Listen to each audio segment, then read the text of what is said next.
Welcome back to Run Haven, everyone. Christmas 2023 is going to be inspired by Victorian elegance. Today I'm going to be sharing with you how you can make your own DIY sugared faux fruit and how you can create a fruit topiary like this one. I want to start by showing you some images I used as inspiration. Do you all remember this book I thrifted this summer for just a few dollars? It is a wealth of information. Colonial Williamsburg is renowned for its incredible displays of holiday fruit arrangements. And while of course this is pre-Victorian, this opulent method of displaying fruit was carried forward into the Victorian era, and it gives us some great examples of how one might do that. There was one particular image that absolutely stopped me in my tracks. I loved the way that it swept upward in this soft helical pattern. In an earlier video at the end of the summer, I shared these sugared apples with you that I had purchased at Target in their $3 bins. So I had gotten 4 bags. I would have bought more, but that was all they had. I knew this would not be enough to do a cone with fully, so I rummaged around in my craft bins and I found these little itty bitty oranges that I had purchased at Michael's. They were just waiting for me to use them, and this was the perfect project. While I don't see these on the Michael's website right now, they do carry faux fruit all year round, so I'm sure there's something very similar that you could find there to use. Previous crafting experience told me I'd better figure out a way to hold on to these things while I was putting glue and sparkles on them, so I used a hand awl to make a hole in one end. I had these little kebab sticks also in my craft bin, and I pulled those out to use as a makeshift handle to hang on to these little oranges.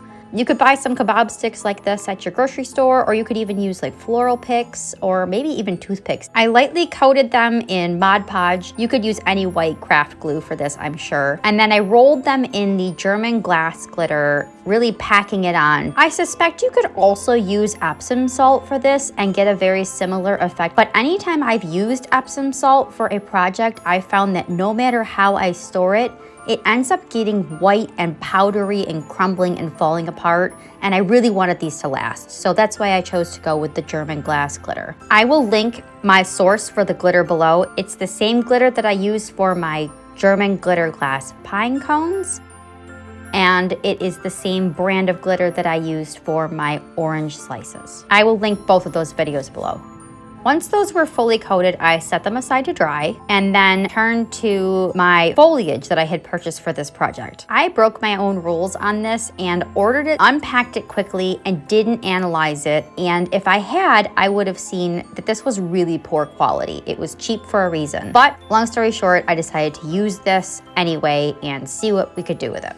Next, I chose what I was going to use for the base of this, and I definitely wanted to use something with a pedestal foot on it. So I chose this antique silver plate compote, but because I wanted the cone to be raised up, I scrounged around for something that would fit in the bowl and lift the cone up to the height of the rim of the bowl. And I ended up using a spent Bath & Body Works candle. I just turned it upside down and put some sticky tack on it and adhered the cone to the candle. I also decided to fill the space around the candle with some craft paper just to help the leaves be supported once I started adhering them to the cone. Now, with this inspiration image in my mind, my original plan was to adhere the leaves in a sweeping upward pattern around the cone. So I drew myself some guides to help keep the leaves moving in the pattern that I was visualizing. And I quickly realized 2 things. One, hot gluing these onto the cone was not a good idea. It took too much time and did not adhere well. And 2, because of the uniformity of the color and the fruit being applied over top, I really wasn't gonna see this leaf pattern at the end, and I ended up realizing it was probably just going to be a waste of my time. So if I were to do this again, I wouldn't fuss around with the orientation of the leaves. I would just adhere them to the cone in an overlapping pattern from bottom to top, and then add the fruit over top. I quickly switched from gluing the leaves to using some straight pins that were in my sewing box, and I just used these to tack the leaves in place, and then they actually held them on very nicely. It was much faster, I had better control over where the leaves sat, and it made it easier to overlap them as I ended up going over the whole cone. This is the kind of thing that you need the experience with the craft or someone to tell you in order to know, which is why I'm sharing it with you now. This was my first time doing this kind of project, and I clearly had some things to learn. At this point, I still had that vision of the fruit sweeping around the cone in rows. So I've attached some of the oranges starting at the top, and I'm going down in a line on a diagonal. And what I'm doing is using the awl to make a hole in the foam and pushing the fruit on the kebab into the foam. I quickly realized that this was going to look very unbalanced if I tried to do this kind of sweeping pattern with the particular fruit that I have, because they're such different sizes. So I regrouped and realized that what I needed to do to maintain appropriate visual weight was that I needed to create clusters of the orange fruit to balance out the apples. To achieve that, I chose to glue them together in groups of 3. I did continue to use the kebab pieces to adhere the apples to the cone because that worked really well for the larger pieces of fruit. But I chose to use the hot glue to attach each cluster of 3 oranges in place on top of the leaves, and this worked really well. What I ended up doing was concentrating the oranges at the top, the apples at the bottom, and then intermingling the clusters in the center to give it that transitional balance, and I think it worked out pretty well.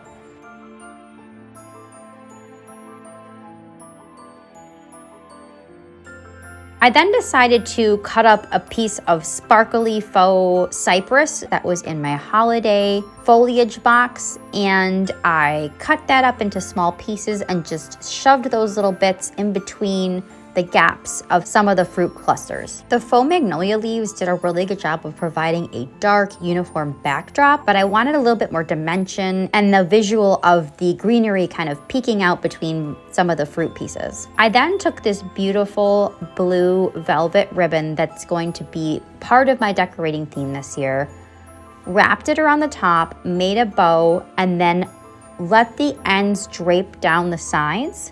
To secure it to the topiary, all I did was pinch a fold of the velvet ribbon and push it in between the pieces of fruit.